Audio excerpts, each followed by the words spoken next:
प्रधानमंत्री नरेंद्र मोदी ने रविवार को लगातार तीसरी बार शपथ ली। इसके ठीक दूसरे दिन शेयर बाजार की कारोबारी सप्ताह का पहला दिन आया। शपथ ग्रहण के बाद बाजार में तेजी की उम्मीद थी और अनुमान के मुताबिक बाजार ने इतिहास रचते हुए 77,000 का आंकड़ा भी पार कर लिया। वहीं इंडेक्स भी छलांग लगाता नजर आया, लेकिन बाजार के बंद होने से पहले बाजार में लगातार गिरावट आई और सभी इंडेक्स लाल निशान पर आकर थम गए।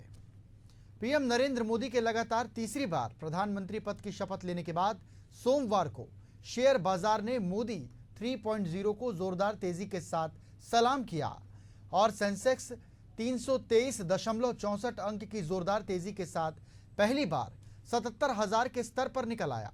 ये 77,017 के लेवल पर खुला। कारोबार के दौरान सेंसेक्स ने 77,079 तक इस स्तर को छू लिया। हालांकि फिर इसमें मार्केट बंद होते होते इसमें गिरावट आनी शुरू हो गई और ये 203.28 अंक या 0.27% की गिरावट के साथ 76,490 के स्तर पर क्लोज हुआ।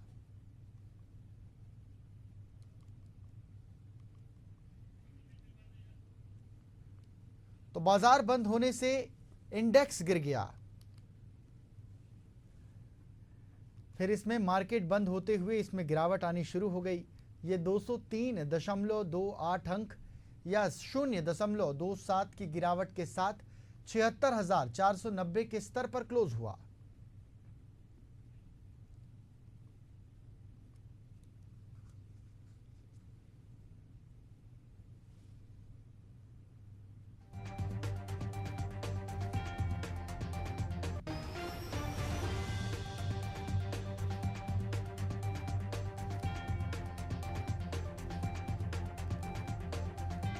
तो लगातार तीसरी बार प्रधानमंत्री पद की शपथ लेने के बाद सोमवार को शेयर बाजार ने मोदी 3.0 को जोरदार तेजी के साथ सलाम किया और सेंसेक्स 323.64 अंक जोरदार तेजी के साथ पहली बार 77,000 के स्तर के पार निकल गया। ये 77,017 के लेवल पर खुला। कारोबार के दौरान सेंसेक्स ने 70,079 तक का स्तर छू लिया था। हालांकि फिर इसमें मार्केट बंद होते होते गिरावट आनी शुरू हो गई और ये 203.28 अंक या 0.27 की गिरावट के साथ 76,490 के स्तर पर क्लोज हुआ।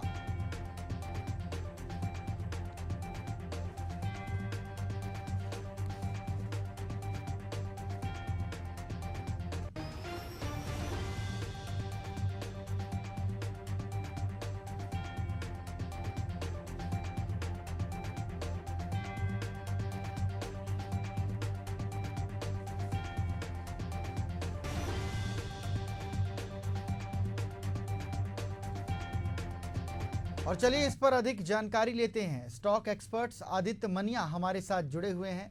आदित्य जी, सेंसेक्स कभी बढ़ता है कभी घटता है और लगातार जब से मोदी सरकार 3.0 अस्तित्व में आई है तब से लगातार देखने को मिल रहा है। देखिए, सबसे बड़ी बात तो ये है कि जैसे ही कल शपथ हुई और जिन मंत्रियों को एक ग्रुप बना के बनाया गया, उससे भारतीय अर्थव्यवस्था के मजबूत होने के आसार दिखे। यही कारण था कि आज देशी और विदेशी संस्थाओं ने मिलकर सुबह बाजार में तगड़ी खरीदारी, जैसे कहना चाहिए मजबूत दमदार खरीदारी करी, जिससे बाजार ने एक नया स्तर बनाया।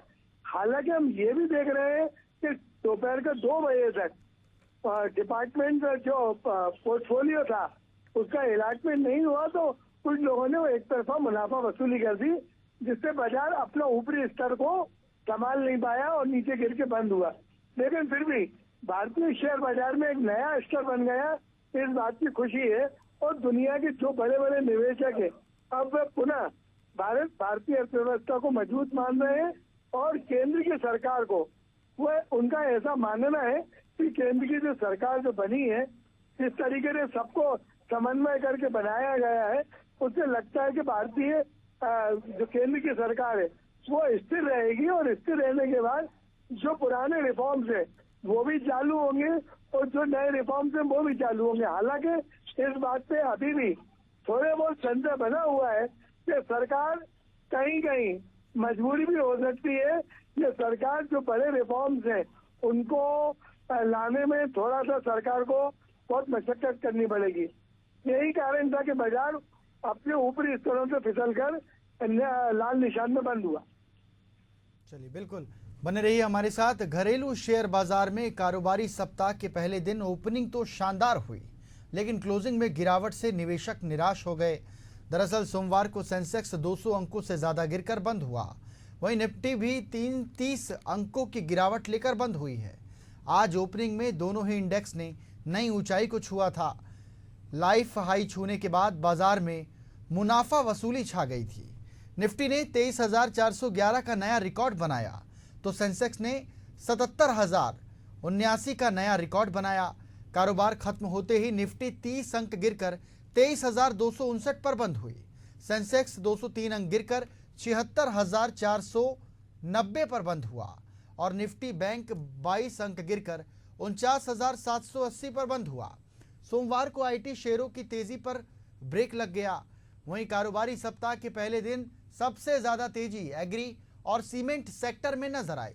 बाजार में पहले उछाल और फिर आई फिसलन के पीछे वजह क्या रही, इस पर विशेषज्ञ की राय लेते हैं। मनिया जी, इस पर भी अपने बात रख दीजिए आप। देखिए, कैपिटल गुड सेक्टर में इंफ्रास्ट्रक्चर को लेकर बहुत पॉजिटिव माहौल बना हुआ है। यही कारण था कि बाजार को सबसे ज्यादा जो बूस्ट मिला वो कैपिटल गुड्स में और उसी में जो सीमेंट सेक्टर को मिला। और दूसरी बात जो है, मेटल सेक्टर में लगातार एक तरफा तेजी से मुनाफा वसूली देखी जाए।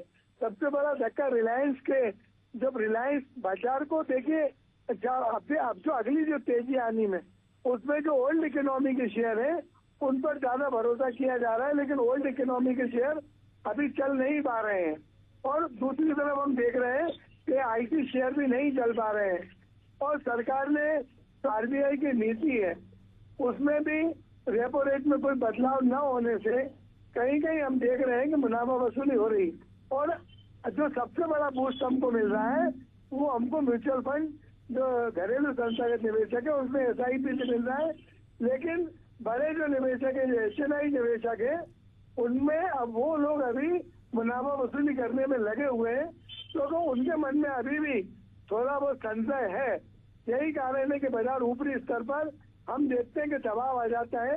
2-3 महत्वपूर्ण सेक्टर में तेज बिकवाली आती है और बाजार लाल निशान में बंद होते हैं। मैं एशियन न्यूज के माध्यम से निवेशकों को बताना चाहता हूँ कि आप बाजार में बने रहें। अब जो होगा वो सेक्टरल चेंज होगा और जो नए सेक्टर है वो चलेंगे।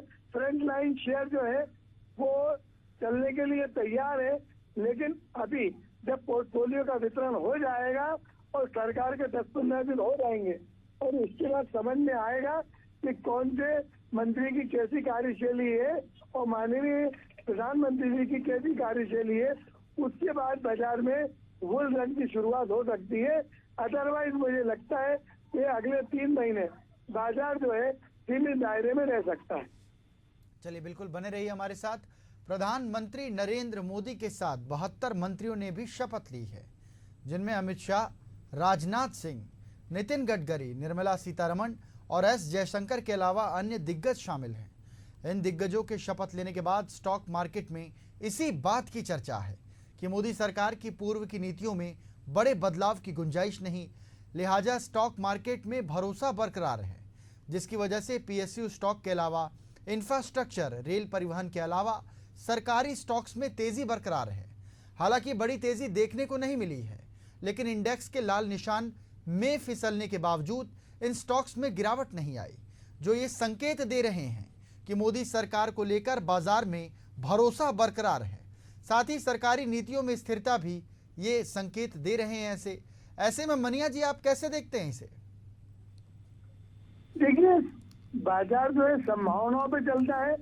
हमारे पास सबसे बड़ा ट्रिगर मानसून का है और आने वाले समय में जिन क्षेत्रों में, जिन राज्यों में बीजेपी सरकार को हार का मुंह देखना पड़ा है, कम सीटें आई, वहां क्या बदलाव होते हैं। और दूसरा, बीजेपी को आत्ममंथन की जरूरत है कि किन कारणों से हमारी हार हुई है।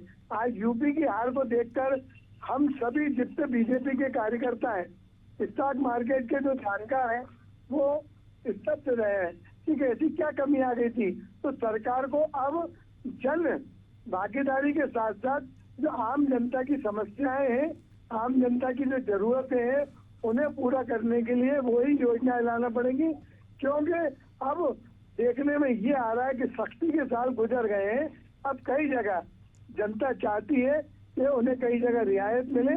जैसे कि आज भी एक उम्मीद की जा रही थी कि जीएसटी विभाग में 12% और 15%, 18% को मिक्स करके 15% जीएसटी कर दिया जाए। अगर इस तरीके की कुछ लोक लुभावन जो बातें वो नेक्स्ट बजट में आती हैं, और निश्चित तौर पर आना चाहिए।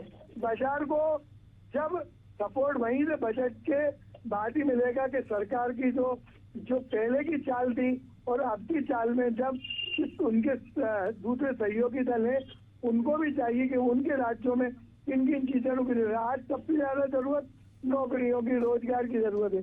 तो जो रोजगार पैदा करने वाले सेक्टर है उनको रियायत मिलना चाहिए। या उसके अलावा हम देखें तो कहीं कहीं बैंकों के ऊपर जो लोन माने डेब्ट पड़े हुए उनको सख्ती से वसूलने के लिए किसान हमारा परेशान है, पावर की हमारे को परेशानी है। तो इन सब चीजों को नई केंद्र सरकार को देखना पड़ेगा और आम जनता के लिए जो योजना है वो इनको पुनः वापिस मार्केट में माने आम जनता के सामने लेके आना चाहिए। तभी बाजार में एक जिसे कहना चाहिए ठोस बढ़त के आसार बढ़ेंगे। बिल्कुल बने रहिए हमारे साथ मनिया जी। लोकसभा चुनाव के खत्म होने और नई सरकार का गठन होने के बाद एक बार फिर से पीएसयू स्टॉक फोकस में है। बाजार एग्जिट पोल के अपने रिकॉर्ड हाई से आगे बढ़ चुका है। साथ ही एक बार फिर से सरकारी शेयरों को लेकर पॉजिटिव स्टेटमेंट बन रहा है। ऐसे में स्टॉक की चर्चा हो रही है, जो सरकारी तो है वहीं ऑयल ऑस सेक्टर का भी है। भले ही शेयर इंडेक्स में गिरावट देखने में आई है, लेकिन इस बीच सोमवार को अल्ट्राटेक सीमेंट सहित कई सीमेंट कंपनियों के शेयर रिकॉर्ड हाई पर पहुंचे। देश में बुनियादी ढांचे के विकास और सरकारी निवेश में तेजी की उम्मीद से सीमेंट कंपनियों के शेयरों में उछाल आने के संकेत मिल रहे हैं। अल्ट्राटेक सीमेंट के अलावा Andhra cement, Kesoram industries, Shree cement और अंबुजा सीमेंट के शेयरों में भी 5% तक की बढ़ोतरी देखी गई।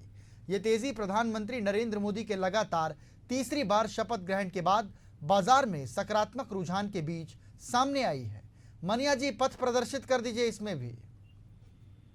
आपका कहना सही है। मैंने पूर्व में ही बोला है कि कैपिटल गुड सेक्टर जो है इस समय सबसे मजबूत बना हुआ है।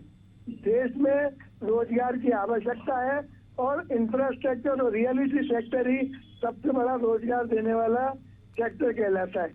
माननीय केंद्र सरकार और माननीय मोदी जी का इस पर खास फोकस देने की बात है। वो कह भी चुके हैं कि अब देश को नए तरीके से हमको आगे बढ़ना है और विकास करना है। इस वजह से इस सेक्टर में, जहाँ तक ऑयल एंड मार्केटिंग का ऑयल मार्केटिंग कंपनियों की बात है, तो क्रूड जो सस्ता हुआ है उससे उन कंपनियों को मुनाफे में वृद्धि हुई थी, तो वो एक अलग कारण है। तीसरी बात जो है, अब सबसे बड़ी बात है कि जो नैरेटिव सोशल मीडिया के माध्यम से, प्रिंट मीडिया के माध्यम से बीजेपी सरकार के प्रति, केंद्र सरकार के प्रति बने हैं, अब उनके स्पष्टीकरण आने लगे हैं और आम जनता को समझ में आने लगी है कि अब चुनाव की बात के बाद अब व्यापार, व्यवसाय, कृषि, इंफ्रास्ट्रक्चर, रोजगार, इन जी सब चीजें फोकस करेंगे। तो आने वाले समय में जो सरकार चाहती है, जो एनडीए चाहता है, उनको सपोर्ट मिलेगा। और 3 राज्यों में विधानसभा के भी चुनाव है, वहाँ भी रिस्ट्रिक्शन की जरूरत है।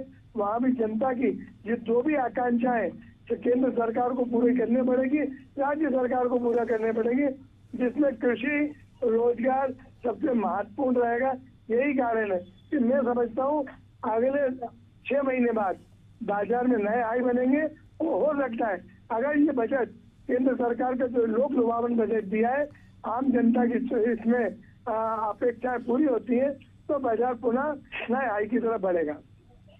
बिल्कुल आदित्य जी बने रहे हमारे साथ। सोमवार को शेयर बाजार में अचानक आई गिरावट के पीछे के कारणों का लेकर जिक्र करें तो इसमें मुनाफा वसूली का अहम रोल नजर आता है, जिसके चलते खुलने के समय चढ़ता बाजार बंद होते होते गिरावट में तब्दील हो गया। हालांकि अन्य कारणों की बात करें तो मोदी 3.0 की शपथ ग्रहण के बाद अब बाजार की नज़र वित्त मंत्रालय पर है। हालांकि निर्मला सीतारमण को मोदी कैबिनेट में फिर से जगह दे दी गई है और उन्होंने शपथ भी ले ली है और उम्मीद भी जताई जा रही है कि इस बार निर्मला सीतारमण को वित्त मंत्रालय की जिम्मेदारी मिल सकती है। लेकिन अगर कुछ फेरबदल होता है और किसी और के कंधे पर वित्त मंत्रालय का कार्यभार दिया जाता है तो ये चौंकाने वाली बात हो सकती है। इसके अलावा 12 जून को आने वाले अमेरिका की महंगाई दर के आंकड़ों के नतीजों का भी दबाव शेयर बाजार में दिखाई दिया।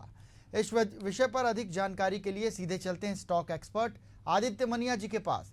मनिया जी, पथ प्रदर्शित कर दीजिए।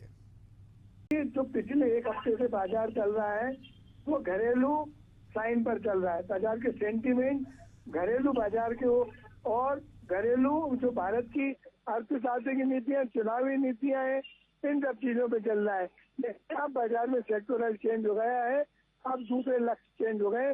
बाजार को आगे ले जाने वाले जो बड़े इवेंट हैं वो इवेंट एक बेहतर मानसून है और दूसरा बजट है। जहाँ तक विदेशी संस्थागत निवेशकों का सवाल है कि वो मार्केट में कभी भी पॉजिटिव हो जाते हैं, कभी भी नेगेटिव हो जाते हैं। लेकिन मैं अगर पिछले 6 महीने के आंकड़े देख रहा हूँ तो FII मंदी पर बैठी हुई है और FII जिस दिन पॉजिटिव वे में मार्केट में उतरेगी उस दिन बाजार एक लंबे रनअप के लिए तैयार हो जाएगा। लेकिन घरेलू निवेशकों का जो फ्लो है, इनफ्लो है पैसे का, वो लगातार बढ़ता जा रहा है। आज भी हम देखेंगे कि म्यूचुअल फंड मार्केट में लगातार नए NFO आ रहे हैं और निवेशक उनको भर रहे हैं। अब जो निवेशक है वो स्पेशलिटी सेक्टर लेके आ रहे हैं, वो स्पेशलिटी सिचुएशन लेके आ रहे हैं। तो बाजार में मैंने कहा कि सेक्टर बदलेगा, तो जब सेक्टर बदलेगा तो स्पेशलाइजेशन जिन चीजों में होगा, मानिए ना कि पावर कंजम्पशन है, पावर कंजम्पशन के लिए आज इलेक्ट्रॉनिक व्हीकल लेके आए हैं, कार्बन प्लस जो कंपनियां हैं वो आएंगी आगे, और उसके अलावा भी जो पावर जनरेटिंग प्लांट है उनपे भी मार्केट में पॉजिटिवनेस रहेगी। दूसरा, हम अगर देख रहे हैं तो आने वाले समय में जो है FMCG और IT सेक्टर की चलने की भी उम्मीद है मार्केट में, ऐसा मुझे लगता है। बिल्कुल, चलिए, हमारे साथ जुड़ने के लिए आदित्य मनिया जी आपका बहुत बहुत धन्यवाद। तो बहरहाल आने वाले दिनों में स्टॉक मार्केट में तूफानी तेजी जैसी स्थिति नजर नहीं आएगी। माना जा रहा है कि मोदी सरकार के फुल फॉर्म में आने के बाद और सरकार के फैसलों का असर स्टॉक मार्केट में नजर आएगा। लिहाजा एक्सपर्ट्स की राय है कि स्टॉक में निवेश से पहले विशेषज्ञों की राय जरूर लें और स्टॉक का विश्लेषण करने के बाद ही निवेश करें। नमस्कार।